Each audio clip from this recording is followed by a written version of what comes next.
any Independence Square amanfo gya wonan ewo ho na ye tunwura egu honom between Independence Square and Asumdwe Park ya tuna sauram asoman and amanfo gya wonan ye tunwura so de gu honom obi kwa no se menti ha o mi twam na me pagya me na mu se nkrofo bi hyenwura mu hanom na me so ko hyete no bi so aka cho se ye na hyete wo han de ye de ne ye pa bo mo yom de wo han na enye. This is Ghana for you. Hwade o TV so Ghana adehia sebio oni agana na oja wonan ewo mia basa your friend open defecation. Me be two TV no so bat hwade nipa 1.3 million ene ja wonan wo nwuram o ye memwa 1.3 million. In fact, 1,380,000 Ghana. To neya mnoka say. O John 9 basa wo nwuram 1.3 million. Nipa 61,400 and o John 9 e beach. Epoano. Asif mayo. And I mean chow kra asif maye. And a nipa 17,000 at the polythene bag. John na gumno hrat baby 17,000. Ye mind ganem. And a nipa 18,600. As soon as we John na gu kurabem. Ghana. In total 1.47 million people. And a open defecation. As of in rap. And opem say the baby count, ya be kind. Eti bon baby ya babedru asoman. E janam pokrasi ya din de amaye. Ye hye ye boka kire se ye be make sure se e janam be pete Ghana mia hodo nyina. Ekosi say. Ejbe kokra e man contrast won see ejana wo advantage point. And asase o se abinding in sasha ase ne release asase mo kra no aye den.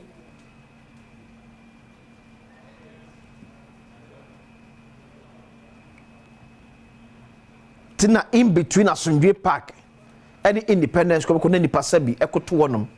So na wo ye ho ye. How can we have 1.4 million of our population? We require a raw figure. We had moms and a raw figure. Everybody say.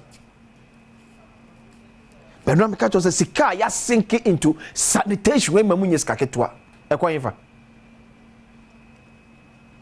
Says kada kwayin. Engra bene de pra. So they be proud wanting the be as out to sika egum sadie nya bibia amfa embra no kwai kwa mama bi so kohwe unya de polythene bag edru airport ani age ni ama paper saji paper bag the fa ni manugum na every poly bag nim dey na man ye difficult for yankasa so ebetimi I keep the environment clean. And then some so you go almost say some that so jacket no.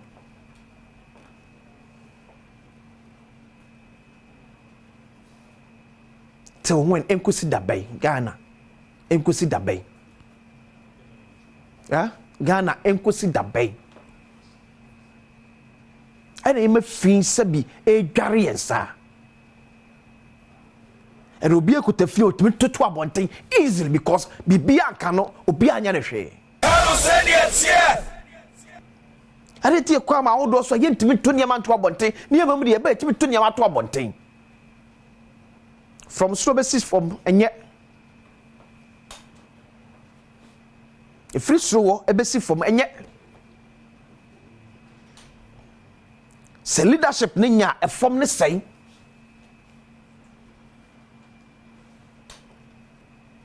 because Ghana for ya to niam agu abonten ye kura na ekwa abrochire na se yenum nsuo mpa ye ne be hye ye bag in kopin se bedu ba bia that's me wo territory bedu ye memu aye ntimi nya sa leadership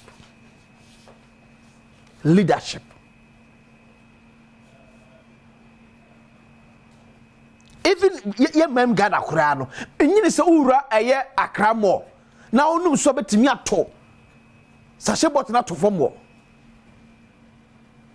menyini se na mabonti a onum so na wato ato atwem mini so du akramo obetimi ato de ato wonum sa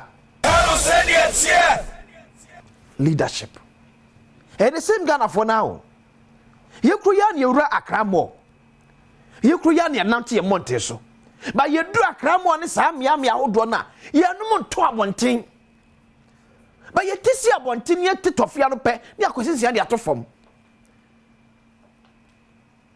ba me nam campus kina me nam eye ada hotels ne akase emma mitrim se tofi na mate no me fanto from emma mitrim the same Ghana leadership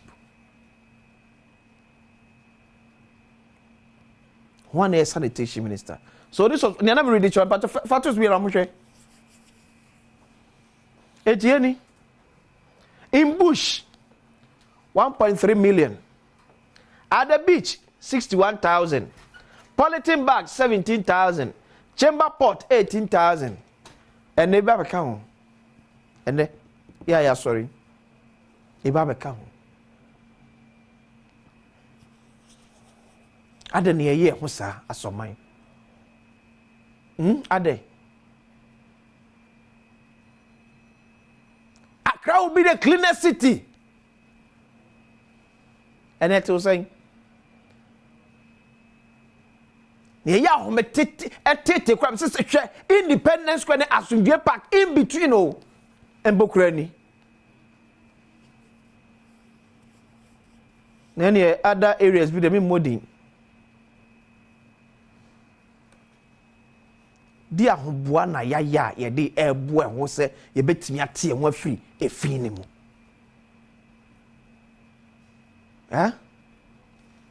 ye jane sa na da bia ya to sika de gu sanitation mu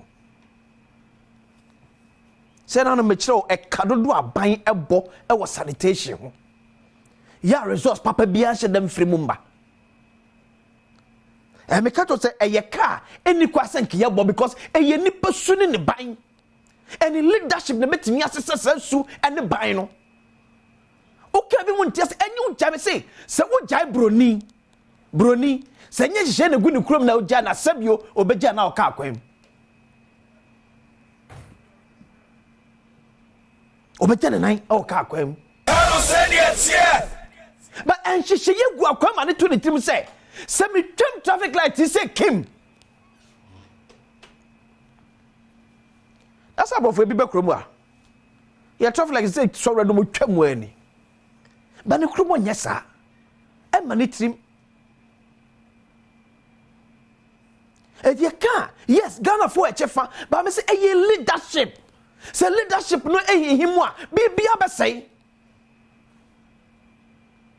me nyine say odu America odu UK odu US a ye the police for judge akwa so mo hwe say akwasisi eba or the fee begu fuma na there be o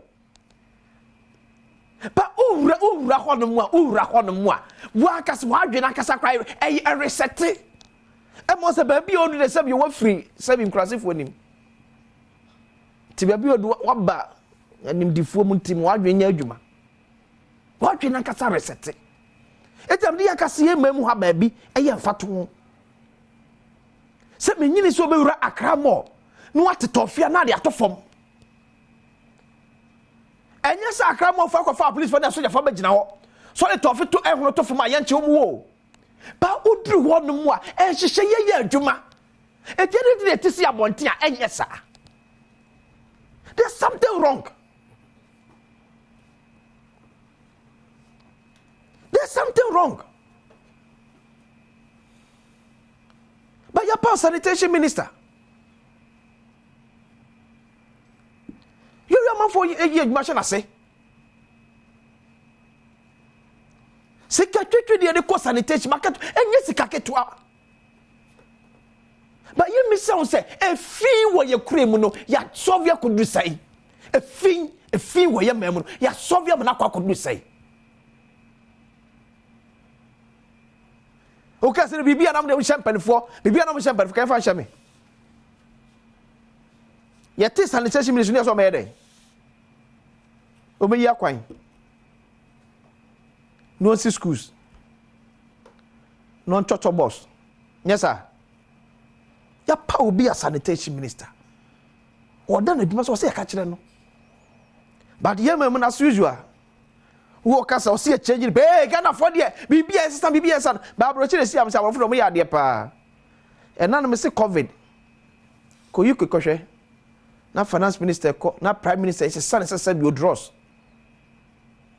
but sa prime ministers na esa omo no and its finance ministers na pom map ko kan Ghana ni kura no ho no enyem na ko fa covid ne ba UK ho ba penfonity asese ye power se leader ye de ade suade kese na so onu ho amenko ho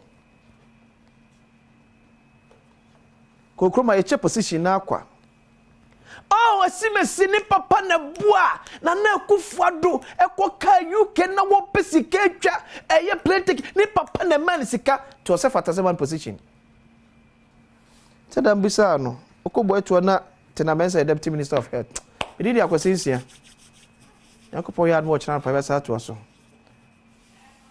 itwa mo bamba me na bejo ho betina so na de pese mu ato aso